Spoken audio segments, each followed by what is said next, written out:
So here I've taken out the fascia, and it's got the aperture with the chrome bezel, which holds the reversing sensor display here, and also the temperature display over here, and all these buttons. That's going to be transferred over to this unit. Look at the size of the aperture where the old radio goes, and look at the size of the new one. So as you can see, it's going to have a slight attenuation of the bezel. It's going to be a slightly different shape as opposed to this nice curved shape. So we're going to see how that looks fairly shortly. But what it does do is it gives you a much larger display. So you can get displays that just fit into there, and they're just head units, but this is enlarges the actual size. So I'm going to switch it around, flip it over, and you can see around the back what we're going to do. That's the unit flipped over, and you will notice that it's got tabs holding here, holding here, holding here, and holding here. So we're going to release all those tabs, and that will take out the entire unit.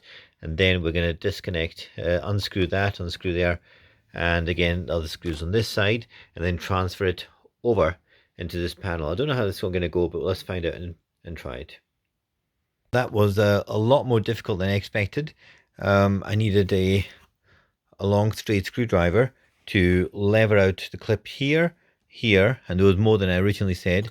Here, here, here, here, here. Start at the bottom, go up the top, and when you get right up here and you have to remove these two, you're going to have to push the frame upwards to clear this lip here. So the lip here, which actually hooks into there. So you need to clear that. So the unit's coming out and upwards at the same time. Take your time because it is tricky. Now that leaves you with the aperture, which that thing should just clip into. But before I do that, I want to try and take that this unit off first and try to put it in there. I don't know how that's going to work, but let's find out. Anyway, that was tricky. That took me the best part of 40 minutes to do, which is longer than I was expecting when I'm doing it by myself. So now this is going into here. I'm going to work that out for you, and I'll come back. This is where I've got to so far. You can see I've assembled all the buttons. They basically slide on. They've got little guiders on them. Some of them you may find have to go in before others, so therefore they are position sensitive, sequence sensitive. So I think one of these here has to go on. Not that one. You can see how it just not that one. Yeah, you can see how that one just catches. Look at the end of that. It's just a little bit here. This one has to go on before. So we go pop it on like that. So it's sequence specific. Okay, but you'll notice which one it is. Now also you'll notice that this button here may stick on. All right, and you have to get a screwdriver and just push it through from the other side to release it. Now I've kept it somewhere. Here it is there. And again, it is, you can see it's got this little bar across it. Make sure you know which way that bar goes.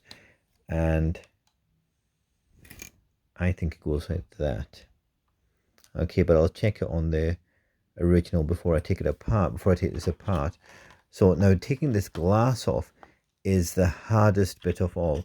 I'm going to come back to that. Okay, so you can see how that button, that sequence goes on there. So this part goes to the top. Okay, like so, and I'll put it in properly. But this glass is really tricky to take. Now the technique I used was to get a screwdriver and start tweaking it over here. So I go in at an angle, twist it like that, okay, and then I do it on both sides, and that will create a little space just across here. Now then what I do is I use these plastic trim remover tools, and I get it in between the glass and slide it across, and again just leveraging out until one of these hooks comes away. You can see now what it looks like there. So that's your glass. It's just a slide and insert. So it's not a press button or anything. It's just slide and insert. So you need to basically tweak this frame enough out of the way that way, so that way, in order to allow this to leverage out. You can do one at a time. Once you've leveraged out, you'll get it like that. Okay. Now, what's holding it back is adhesive across the inside there. You can see a bit of adhesive there. So that's what's holding it back. And what I found is instead of when you try to pull it back, you can feel it really straining. So I take a blade and I just slice it, the little strands across there. If you get a light onto it, you can see the strands on the other side of this. Oops, sorry. And you just slice it across over and over again, and then that will release it. Now I'm going to show you what the strands look like. You can see that's what you're going to do. You're going to slice that glue just with a straight edge screwdriver. It will just take it away, and that's what you're releasing. And you'll see that you'll need some adhesive to stick it onto that, I would imagine, as well. So take your time, get the right things done, and clean it up afterwards. That's actually quite a tricky procedure. I'm trying to keep this frame intact just in case. Let me just say, I'm trying to keep this frame intact just in case it's just like the head unit's junk or anything like that. Okay, I want to try and keep this case. These bits are about £30 to replace, and you never get one as good as the Toyota one. Okay, so that's where we are. Now, before all these parts go back together, I'm going to clean them all up. So you're getting a nice clean surface. I'll make sure that that glass is clean, and I'll probably get a little sealant just to seal down the edges. So the next thing I've done is I've removed this box from here, and there's little, what I actually did was I'll just show what I did, okay, which is I took out the screws, I unclipped this box by using the little clips at the side, okay, and then I removed the 3 screws from the inside, I popped them there, and then I discovered you didn't need to do that. I don't think you need to do that. You just need to find these little tabs here lower down and lift it out. But it's a fairly straightforward thing to do, and that will release the buttons, etc., for transference into that other unit. So that's what I'm going to be doing just now, is transferring these buttons into that other unit.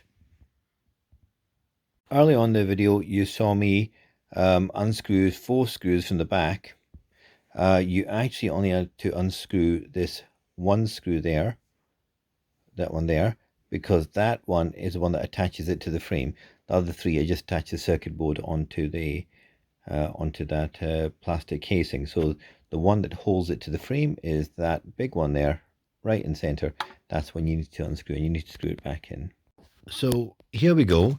I've got it all assembled now, and see the buttons work nicely.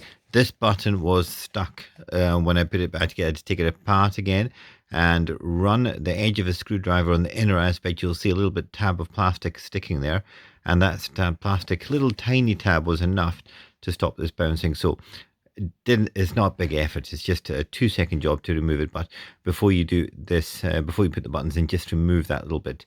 It's likely that all of them have the same problem. I saw somebody else said they had to adjust the frame, but listen, it's not a big deal.